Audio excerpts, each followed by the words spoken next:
Welcome back, everyone. This is the APPEX Day 3, second live stream of the day. And like all the other live streams, it is being brought to you by Burkert, where innovation meets inspiration. Whether it's optimizing processes, enhancing sustainability, or simply delving into the fascinating world of fluid dynamics, Burkert is your trusted partner every step of the way. And we're very thankful to them for bringing these live streams. Wayne Robinson, welcome back to the host chair. Yeah, thanks very much, Grant. It's great to be here, and great to welcome Kellie Northwood, CEO of the Visual Media Association, to the podcast. Welcome, Kellie. Thank you. Thanks for having me. Yeah, it's good to be here. And my opening question, of course, is VMA, Visual Media Association, is mainly representing the printing, the graphic communications sector. You're the primary peak body in that sector, which is obviously large. Why are you at the packaging and processing show? I think as we looked at our remit across being the peak industry body, you can't just sort of say that and not take the responsibility of being the custodian. Packaging is part of that remit. And as a lot of our print or commercial printers diversify and expand their businesses, a lot are getting into graphic packaging. It's important for us to understand that landscape. And also with my second hat in APPEA, the Australasian Paper Industry Association, we work with the government on the technical roundtables around importation of fibre or pulp, which APPEA oversees. So it's a big role in what APPEA works with the government, legal logging and all those sorts of things, and packaging is a big part of that. Okay, yeah, so that makes sense why you're here. And in fact, you were here to speak on the Ball and Dogger Ecoporium stand as part of the series that Zadie Jackson is running there. And you were speaking primarily on the benefits of fibre at that event. Yes, a big shout out to Ecoporium and Zadie. They're doing a great job, because a very big part of what's going on in packaging at the moment is the government is setting targets. APCO, they're moving from voluntary to regulated targets, and this is something our industry needs to be aware of. Ecoporium is really taking a big step in sharing that awareness.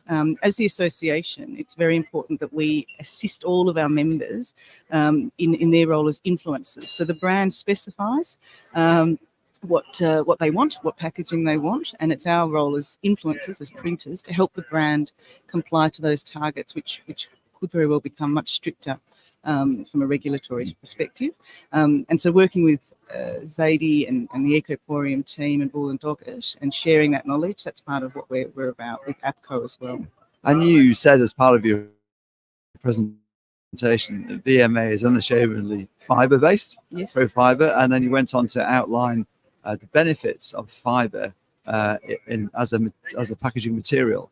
Yes, so, well, I've been in the industry over 25 years now, but the really important thing and what I'm sort of liking is for a long while there, sort of 14 years when we started Tucson's, we were really fighting the good fight to educate people around the benefits of paper and fibre-based substrates, recyclable, made from a renewable resource. And we weren't always heard with open ears, but when you look at those targets that are being set by the government, 2025 targets, fibre-based packaging ticks all of those boxes.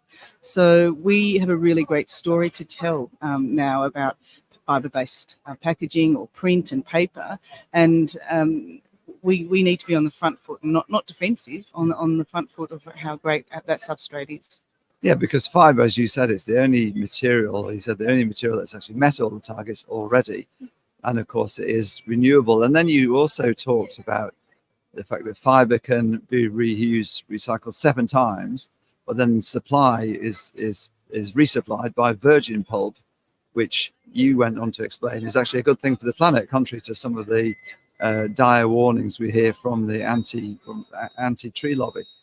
Yeah, I think we need to, any science, whether it's around tree farming or any sort of opportunity around what we're making with paper, is we plant tree farms, and we are the largest, the paper and pulp industry is the largest reforestation industry, and we need to recycle and use and reduce and all those sorts of things across our environmental landscape. But we also need to keep planting and then harvest and build in virgin fibre so we can continue the cycle. Paper and pulp have a wonderful story to tell, and the circular economy of paper and pulp as a renewable resource is really important. And we can still add and use as much recycled content as we can. We can still add virgin fibres from tree farming, which is a really important part. The highest contributor to deforestation is agriculture and urban development, not paper. And we need to sort of educate not only our industry, but all the specifiers and brands. And brands are getting it. IKEA, Absolute, two great case studies of what they're doing. And IKEA is really moving everything to fibre-based solution where they can, which is great. Yeah, it's so perception is king, they say, don't they? And it's so funny because when it comes to paper and trees and paper companies, people believe, oh, they see the newspaper thing, oh, the forests are being chopped down. But what they don't realize, they don't connect, is the fact that a paper company will not kill itself, and it needs to keep providing paper, so it needs to keep growing trees, so that they actually plant more trees than they cut down. And that's paper farms, paper harvesting. It's a sustainable, viable business. But that message is somehow lost in the kind of anti-tree lobby, isn't it? And yeah, I think I really, there's an analogy I like to use, because I think trees can be a bit emotive. And, you know, I liken it to a broccoli harvest. Farmers will grow broccoli, they harvest the broccoli, and then they replant. And in that replanting of the broccoli, they then, you know, put into development into soil protection, soil generation, in the same way that we see across, you know, the tree farms and planted forests around. We need to regenerate. We're also being more sophisticated about when we do harvest for trees, pulp and so on, that we are ring harvesting so that all the flora and fauna can still stay protected. And these are, as I say, science it's not as simple as, you know, you might see perhaps an activist or, you know, the wrong, more emotive imagery. Understanding the science and what the innovation of what our industry, paper and pulp industry, are investing in, it's absolutely really incredibly impressive. And as an industry association, A, we have to make people aware of that. And B, we want to share the great stories so that we can have consumers who are ultimately leading some of this with their own consumer preferences, informed accurately and not misinformed. And I think, you know, we hear about greenwashing and we hear about all these sorts of other things.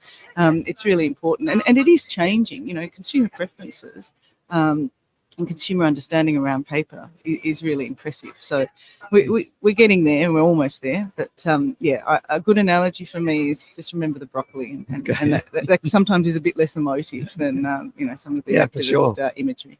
One of the case studies you just mentioned, Absolute Vodka, that's a fascinating story, because we often think of fibre being better, more sustainable than plastic, but obviously Absolute Vodka comes in glass.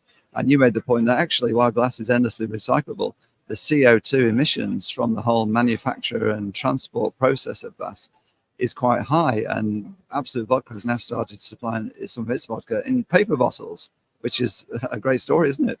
Yeah, I think what I really like about the Absolute Vodka case study is that it's a bit more than, you know, the glass is a great solution. Glass is a great, you know, infinity recyclable qualities.